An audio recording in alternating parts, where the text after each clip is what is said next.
Magium, an interactive tale. The world brings many new threats and new allies. Let's see which she is. Is that what he told you? The woman asks. And you believe him? He's just trying to get you to lower your guard. I think I should ask her why the two of us should trust her. You're saying you can't trust me, but I don't see why either of us should trust you, I tell her.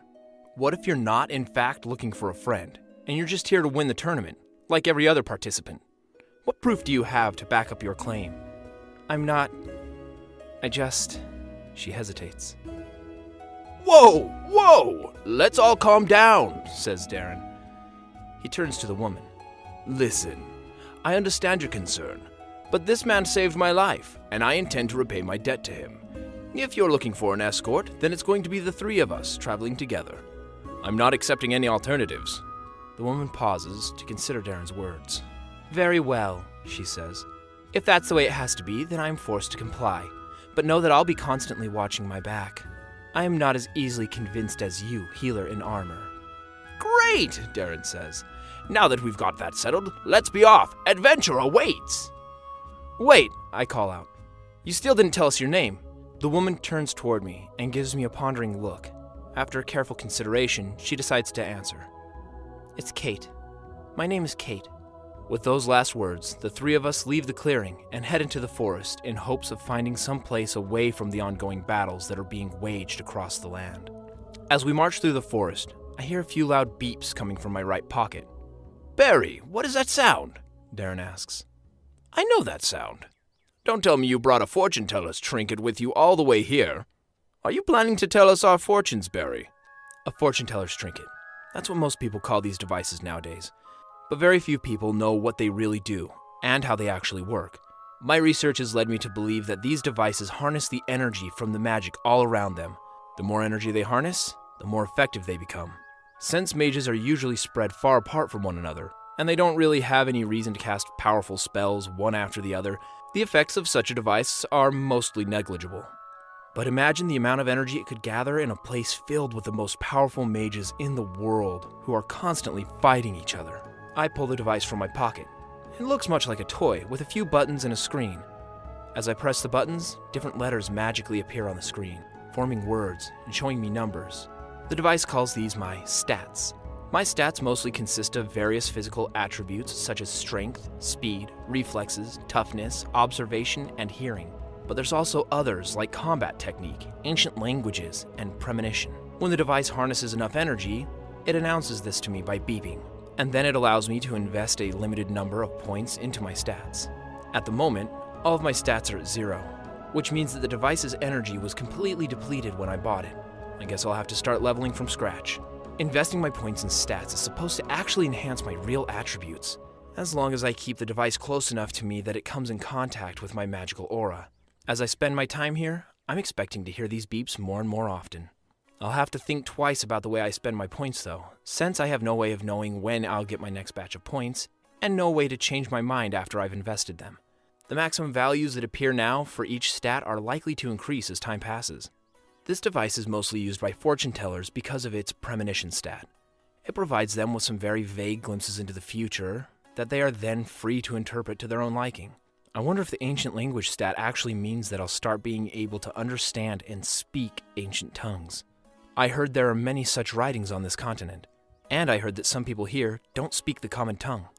Barry, don't you think there are more important things to do right now than playing around with that toy? Darren asks me. This isn't a toy, I answer him as I put the device back in my pocket. And I think you should pay more attention to where you're going instead of lecturing me, because I see we just ran out of forest. Quiet, the two of you. We've got company, Kate says.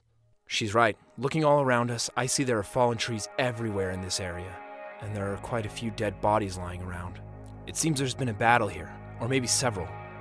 The victors were in the middle of looting the bodies when they noticed us. There are 3 of them in total. One of them is considerably well built for a mage. He has a very long black beard covering his face. He seems to be in his mid-40s. He's wearing heavy armor and is holding a large battle axe. The other 2 are a bit skinnier and younger and are wearing chainmail vests instead, but they're holding no weapons. The bearded mage with the battle axe shouts to Darren. Quite a team you've assembled there, healer in armor. A healer, a banshee, and an ordinary human. It's like you're dying to lose this tournament. Kate was visibly affected by the banshee comment. Her eyes twitched and her look went subconsciously towards the ground. "Mind your tongue, fool," I replied to him. "Who are you calling an ordinary human? Have you not heard of Stillwaters?" Ha! Stillwaters are legends and nothing more. I don't know what you're trying to achieve by joining this tournament, boy, but soon it won't matter anymore. Why? Darren asks the bearded mage. Why have you done this? He gestures toward the lifeless bodies lying all around us. Nobody told us to start killing each other, Darren continues. They told us there are no rules until they give us our first objectives. We don't even know if there's going to be combat involved. Why did you have to kill all these people? Because there are no rules, answers the mage with the battle axe. No rules means we can do whatever we want. And what we want is to eliminate as much of the competition as possible before the main event even starts. He grins. My sons and I were a little afraid at first. We were afraid we might not be ready for the big leagues. But here we are! The bearded mage exclaims as he raises his hands and takes a victorious stance. But enough talk! We all know what's coming! Barry, get behind me! Darren shouts as he rushes in front of me. First rule of combat, says the bearded mage. Suddenly, one of the two younger mages that were standing next to the mage with the battle axe vanishes and appears right behind me with a dagger in his hand. Always kill the weakest enemy first, the bearded mage continues. The young mage slashes his dagger toward my neck, but Darren reacts just in time and uses his shield to take the blow. Ha! You left the woman undefended. Classic mistake, says the mage with the battle axe, as his second son makes a dozen swords appear out of thin air, floating in front of him, and sends them all flying toward Kate.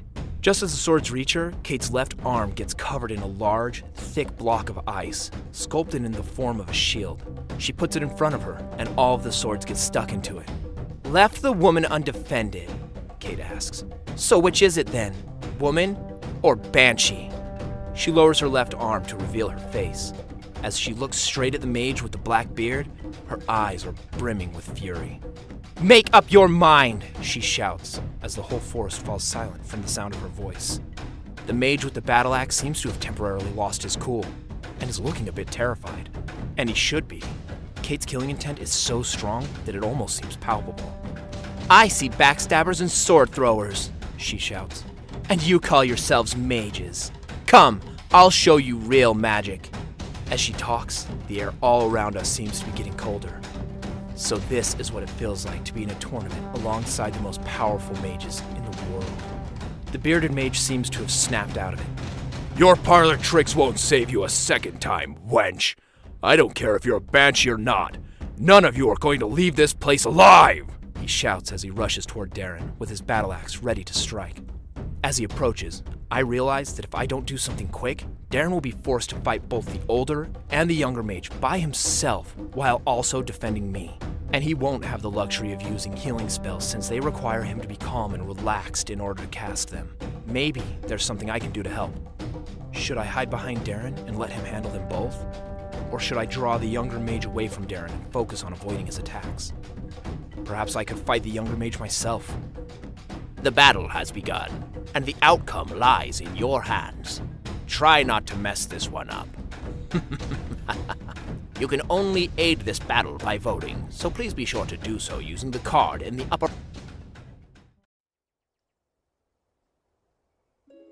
Please forgive the change in audio quality. It would seem my wand is on the fritz right now. In any case, this is where the stats have been placed. 3 stats placed across 3 skills: speed, reflexes, and combat technique.